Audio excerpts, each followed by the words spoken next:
they are what you call charged almost every state. Yeah? For example, a manufacturer, when they manufacture shoes, for example, they buy materials from so-called the material manufacturers, resins and so on. Now those resins manufacturers, when they produce resins from petroleum products, they are charging service tax also already there. Yeah? When these materials are supplied to the shoe manufacturers, again, they are paying service tax on that. Yeah? The second level of paid service tax. All right? And then later on, when they complete everything, they sell to you. In other words, you are already in fact paying service tax twice. One time when the manufacturers of resin charge service tax, and second time when the shoe manufacturer charge you a service tax.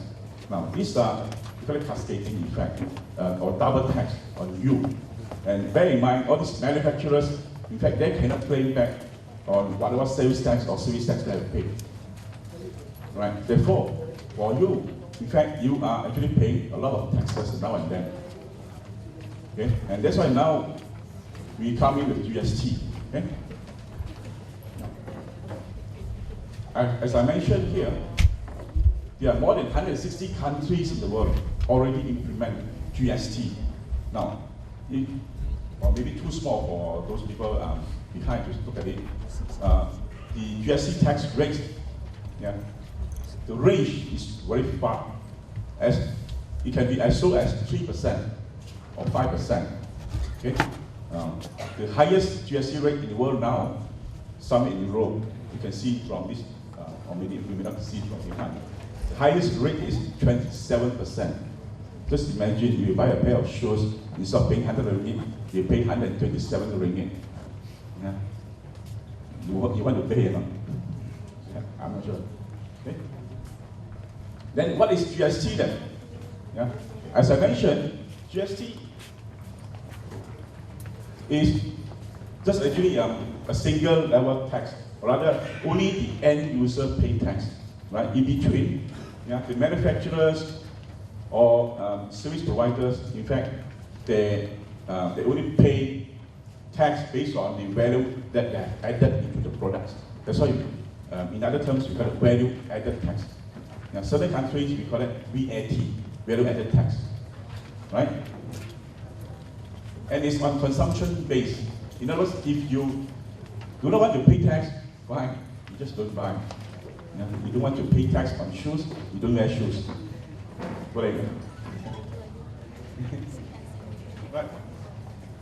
Now, this is how GST works, right?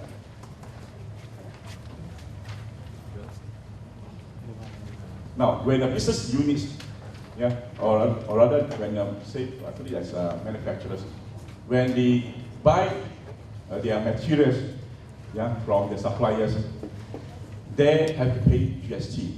This is the new model, or rather, a new structure. Okay. Whenever they buy, with the invoice, they have to pay the suppliers for the material together with the GST of 6% in this case. Now, not only the materials, but also other utilities like water, electricity, and so on. They have to pay GST, right? Including telephone bills. Now, the thing is, whatever they pay, as a business unit, in fact, they can claim back. They can claim this, we call it input tax. Input tax simply means that whatever tax you pay on your input means whatever you buy at the point you purchase, right? But as to how or when you are going to pay your supplier, that's a different issue, right? Your suppliers will give you 3 months or even 1 year's credit, then you pay later, right? Now, when you sell your product, we call it output. When you sell it to your customers, we call it output. And that point of time, you will then charge your customer a tax called output tax. We call it output. You sell it out. We call it output. And that's where you are going to charge them a percentage. Right now, we are talking about 6%. And 6% is the standard rate. Okay?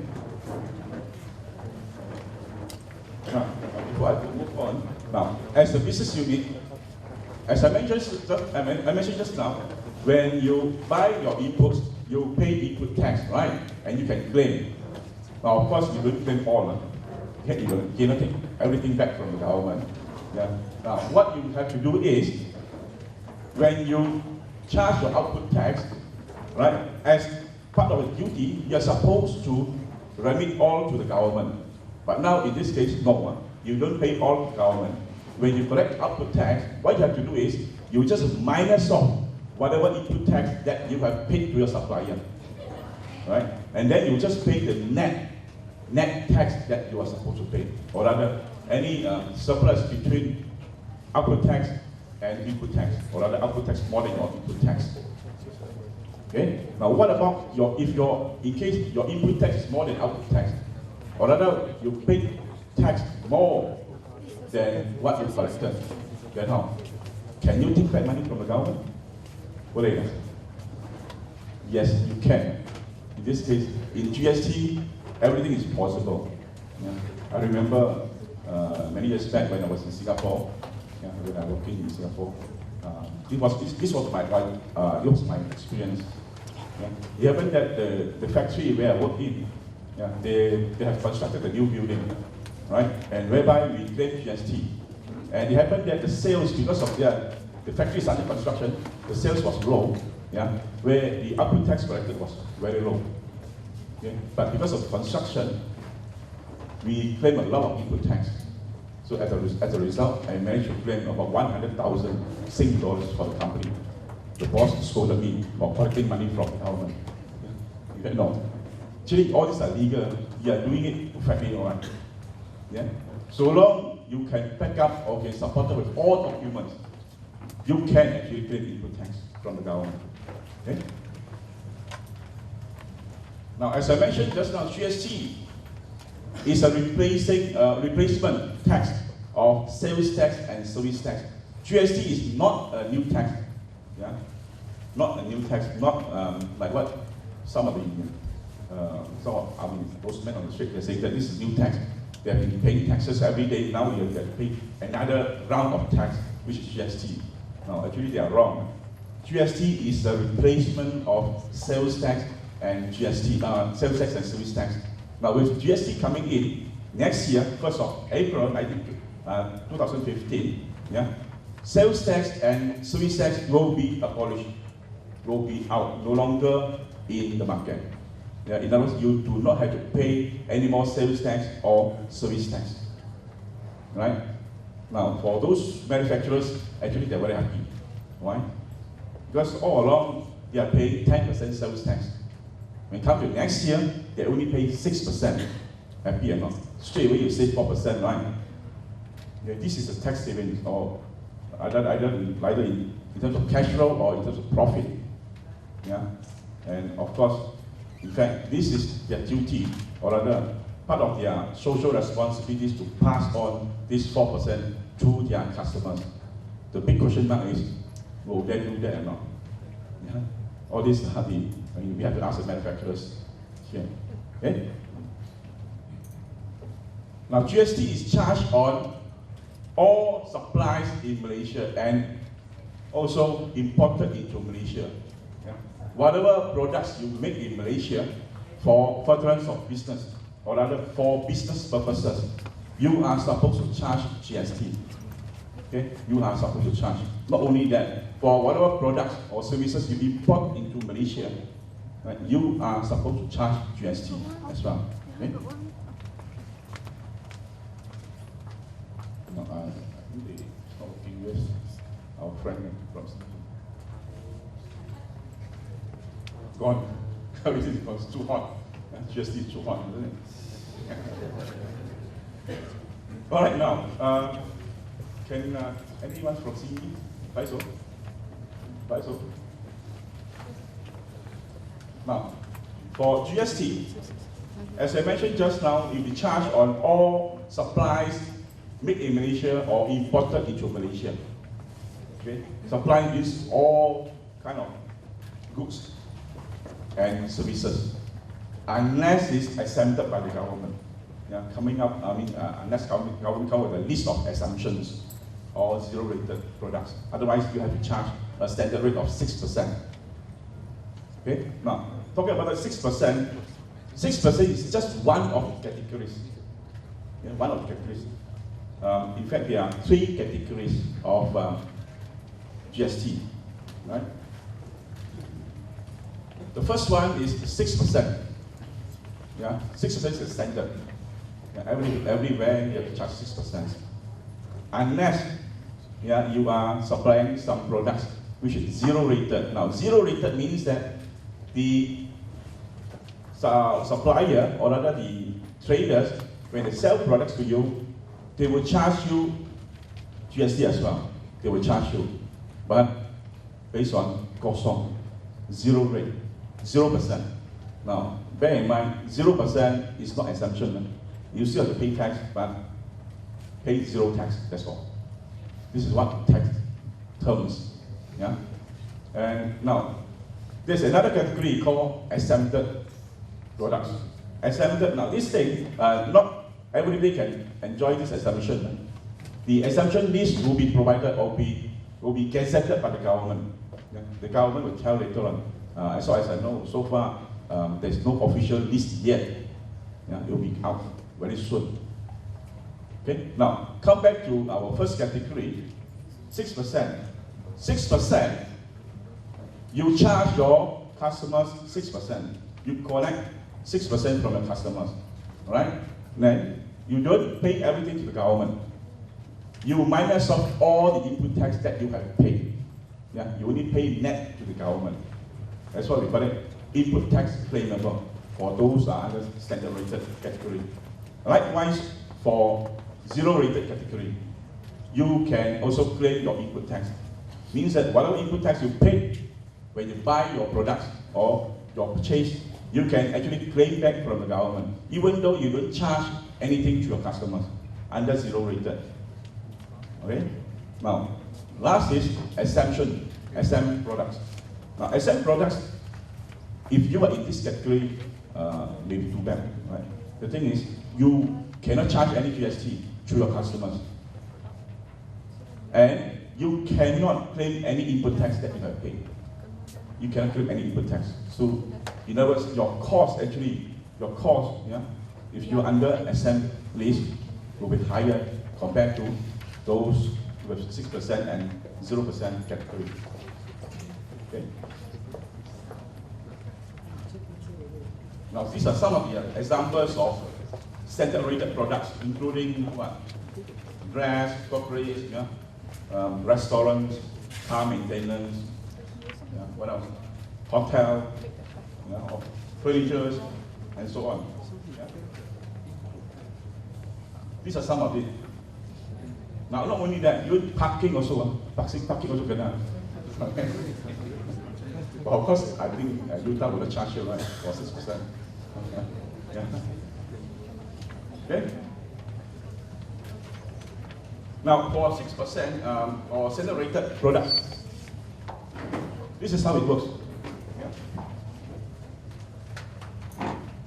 Customers pay 6%, okay, on the final value. Okay. Now, in between here, manufacturers, wholesalers, and retailers, in fact, they also charge the same thing. Manufacturers charge wholesaler 6% on their selling price, right? So wholesalers, they charge 6% on their selling price to retailers, right? And then retailers charge 6% to consumers.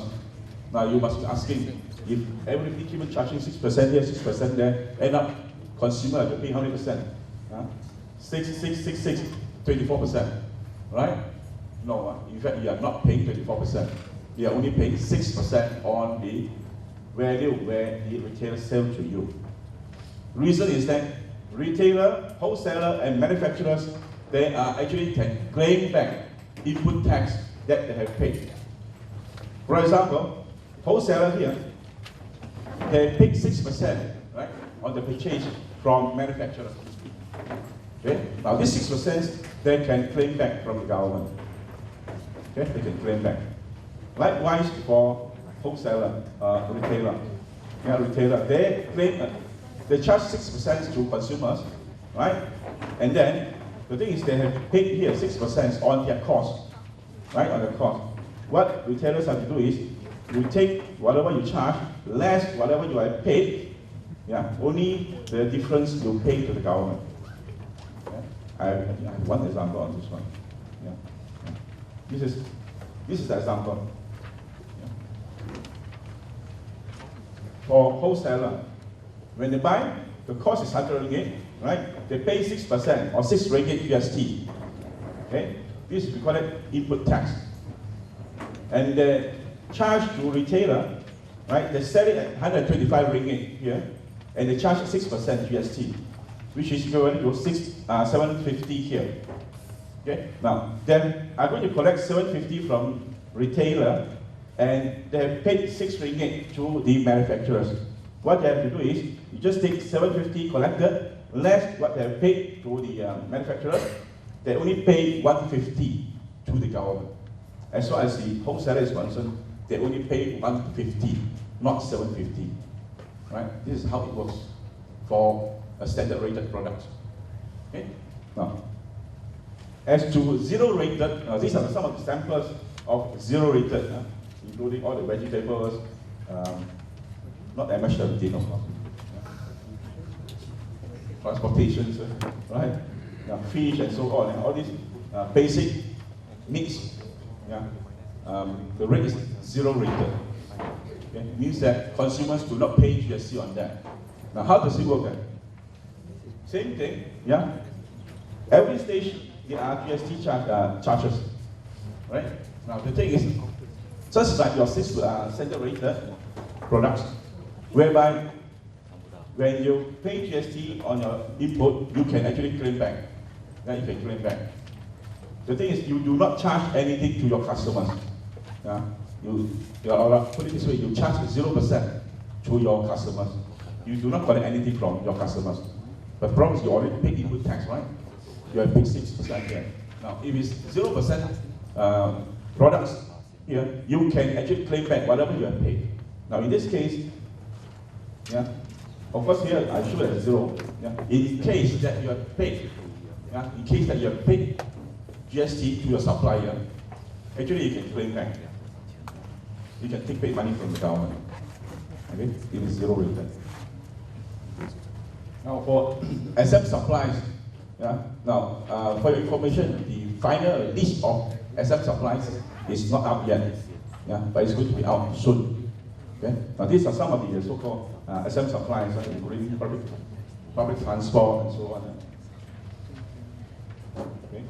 Public transport, toll, properties. Properties means only for residential houses or residential properties, not for commercial properties. Right? Now these are the products whereby you cannot charge at all. You cannot charge GST at all. Okay?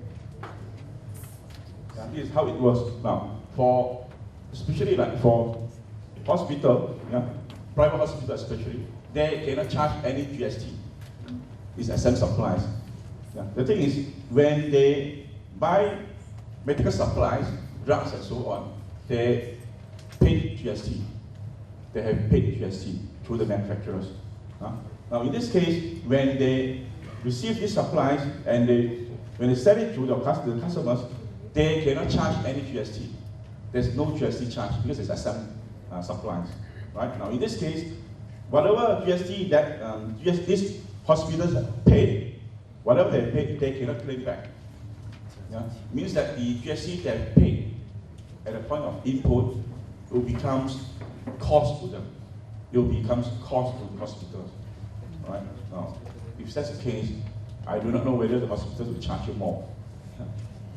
Yeah, patients will pay more or not because of that. Yeah, so it's up to the government to decide, right? Now this is how it works, same thing, right? Now for supplies from the government, yeah, either state government or federal government, any supplies from the government, or rather most of the supplies, we don't call it supplies in fact. Yeah? Things like summon, fine, license, and so on. All these, we don't call it a supply in fact. Because out of scope supplies. Out of scope supplies means that it's beyond GST coverage, right? Therefore, no GST on that. Okay? But certain products or certain supplies from the government, they still charge you. They still charge you on what? I'll give you one example. SSM, you know what is SSM? No? Yeah? Where the authority, where they're in charge of all the companies.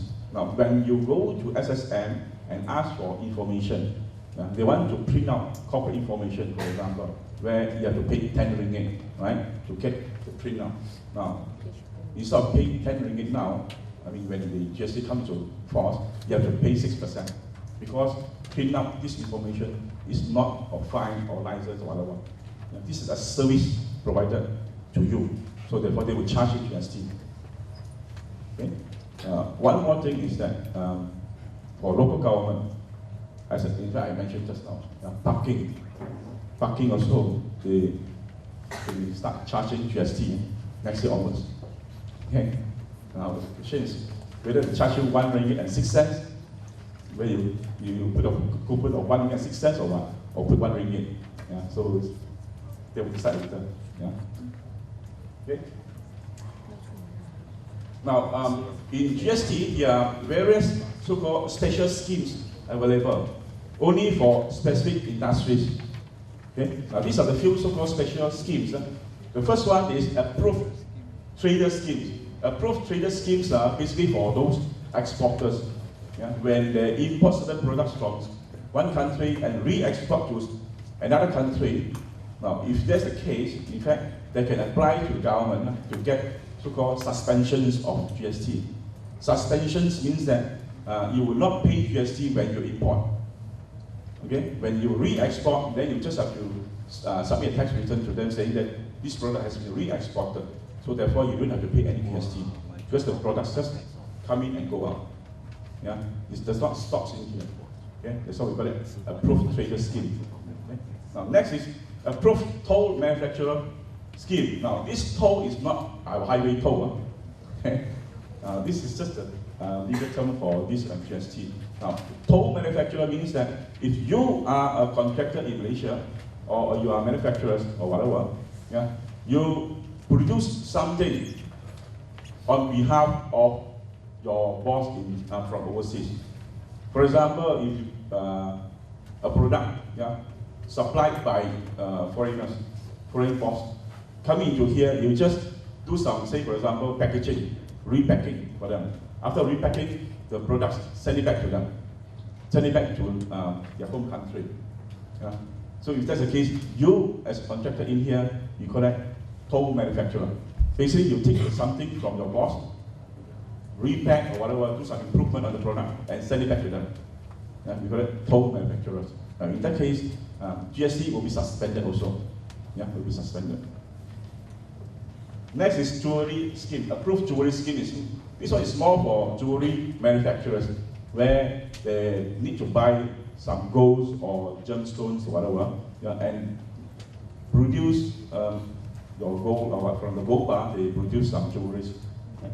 Now, if that's the case, whatever GST that they're supposed to pay on the gold bar that they buy, will be suspended also until they manufacture the jewelry and sell it. Yeah. Now, flat rate scheme is specially applied to farmers only. Yeah, for farmers only. Now, for those who have experience in farming from other cabinet or whatever, you will know that these farmers normally they do not issue any invoices. They will just plant or whatever vegetables they have, and then when the middlemen come, they just collect whatever vegetable you have and pay you an amount, and that's it. Right? Now, when GST comes into effect, these farmers, they have to issue invoice. Yeah. In the sense that if they do not issue any invoice, they cannot collect money from the government. Yeah. In fact, this one we call it flat rate. Now, farmers, when they sell the products, they can charge 1%, yeah, or 2%. Now, as to either 1% or 2%, still not final yet. Yeah. Government will decide. We call it flat rate. The farmers can charge 1 or 2% to their customers, or in this case, those middlemen, whatever collect the vegetables from them. Yeah? For example, you sell your vegetable for 100 ringgit to the middleman, you can charge them 1% more or 2% more. Yeah? That's because flat rate scheme. Okay? Now, of course, this middleman, after they buy from these farmers, they can claim back 1 or 2% from the government. Yeah? Now, don't forget, these farmers, they may not be registered person. They may not be registered for under GST scheme. Yeah? They may not be, because they are just a small farmers. Their sales may not be more than 500,000. Yeah? I'll tell you why. What does it mean by 500,000 later on? Okay? And we have one more scheme called margin scheme. A margin scheme is more on second-hand goods or second-hand cars. Yeah? For second-hand cars, especially, right now, some of the cars you may be driving now, right? Where you don't pay any GST now, isn't it? Now, next year, when you sell it to a second-hand car dealer, right? When they buy from you, right? They don't pay any GST. Because you are not a registered person. Okay? Now what they do is, next time when this car dealer, they sell your car to a third person, okay, what they do is, they don't charge GST on the full amount. For example, they buy from you, your Proton Saga, worth maybe 5,000. 5,000. Yeah? After buying from you, they sell your car to your neighbor for 50,000. I don't know. I don't know what they've done. Right? Now, what they do is they cannot charge 6% on 50,000. Okay? They have to charge 6% on the margin. You got 45%. Only the difference between the selling price and the cost. We call it margin. Yeah? And we call that margin scheme in this case. Only for those second products or second cars dealers. Right? Now, next is warehousing scheme. This scheme is applied for those transactions between warehouses. Yeah? Now, warehouses means licensed warehouse, yeah, or licensed manufacturing warehouse. Okay? If you have any transaction, any sales between the warehouses, the GST will be suspended because the goods are never leave the warehouse. Yeah? They will start only charging you GST when the goods leave the warehouse, yeah, when they sell to outsiders. Okay, that's why we got warehousing scheme. Now, group registration. Group registrations are for those transactions within a group of companies. If you sell, say, for example, between the subsidiaries or between the subsidiary and the holding company, now all these transactions where, in case they are supposed to be charged, GST is supposed to be chargeable, in this case, will be suspended. Yeah? No as GST, or rather, you are supposed to pay, but you don't pay. And you got suspended. Okay? And we have two more. One is what? Tourist refund scheme. Now, tourist refund scheme is more for tourists only. Yeah? When they come into Malaysia for visits, they may buy some Malaysian products. Yeah? Now, before they leave, actually they can claim GST back, yeah, from the government at the point of departure. In this case, only in airports.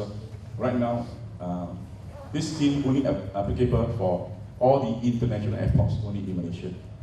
In other words, tourists, they can claim back GST from the government in case they have paid any GST. Okay? Designated area, in fact, there are only three, including Labuan, Langkawi, and Tioman. Only these three islands. All the transactions in these three islands are actually no GST or GST suspended. Okay?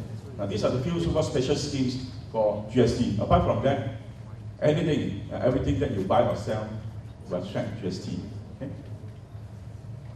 Now, basic elements of GSTs. These are the few things in GST, or rather, this is definition under Section 9 of the Act. Yeah? The taxable supply of goods and services made by a taxable person in the course of furtherance of business made in Malaysia. In other words, GST will only be charged when you make a product for business purposes only. If your supplies are for personal usage, no GST. Yeah? For if you want to give it out as a gift, no GST. Right? But of course, gifts we have a rule on that. If now, not only products, but also including imported goods. Whenever you import supplies from overseas, you also got to pay GST, right? Now, this is a chart how we charge GST. Now, if you import anything, straight away you gonna pay GST, right? Now, but if you buy it within Malaysia itself, then you have to decide, yeah, whether first thing is that a taxable supply. Okay, is it taxable or is it exempted or not? If it's exempted, no, then you can charge GST, right? If it's taxable, you will have to charge GST. Then next, are you a taxable person or not? Now, in Malaysia here, for GST purposes, taxable person is everybody. Yeah? Everybody that is registered under GST. Yeah, registered person. Registered person means that your sales, your turnover more than $500,000. If your sales is less than $500,000, you are not required to register. You are under GST. Okay? Now, when you say $500,000 of turnover, you have to be careful.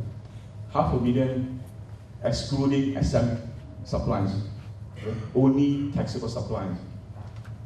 Right? And for the purpose of business only, if you make any supplies not for business purposes, you are not required to pay GST. Right? And of course, it has to be transacted in Malaysia. If it's transacted overseas, no GST, because that will be beyond the scope of GST. Okay? Now, time of supplies. Now, time of supplies is very important. When you sell some products, okay, you must have moved your product from your warehouse, right? Now, the thing is, once your products move from your warehouse, you are supposed to issue invoice. You have to issue invoice within 21 days. Yeah. How do you know when you move the product from a warehouse, from a delivery order? Once you issue your delivery order, all right, within 21 days you have to issue invoice. Now, then we see the date on the invoice, if that's the case. If the date of invoice fall into, say, in January, then you have to pay your GST next month. All right? Now, what if you issue the invoice after 21 days? If you issue your invoice after 21 days, then the supply, or rather the time of supply, will then move back to the date of delivery. And for example, if you remove your product from your warehouse on 1st of January, you issue your invoice on 1st of March, okay, which is beyond 21 days. If that's the case, the date of supply will become 1st of January, the date where you remove your product from your warehouse. Now, if that's the case, instead of reporting in the month of April, don't forget, when you issue an invoice on 1st of March, you are supposed to report the following month, April. Right? Now, in this case, if you issue it after 21 days, then we follow the date where your product removed from your warehouse, which is 1st of January. In this case, you are supposed to submit in your returns in the month of February, and you have to pay your GST in February, not April. Okay, this is the time of supply. You have to be very careful on that. Okay?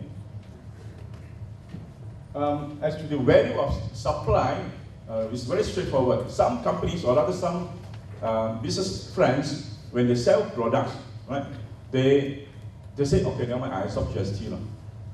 Then you sell it a round figure instead of, say, for example, 100 ringgit plus 6%. You say, oh, 100 ringgit, I stop GST. Now, if that's the case, then you have to recalculate the value of your supplies. The value is now no longer 100 ringgit. It will be less, because that 100 ringgit inclusive of 6%. Right? In this case, 6% doesn't mean it's 6 ringgit. No? You have to use a formula. Okay? You have to use this formula. Basically, oops.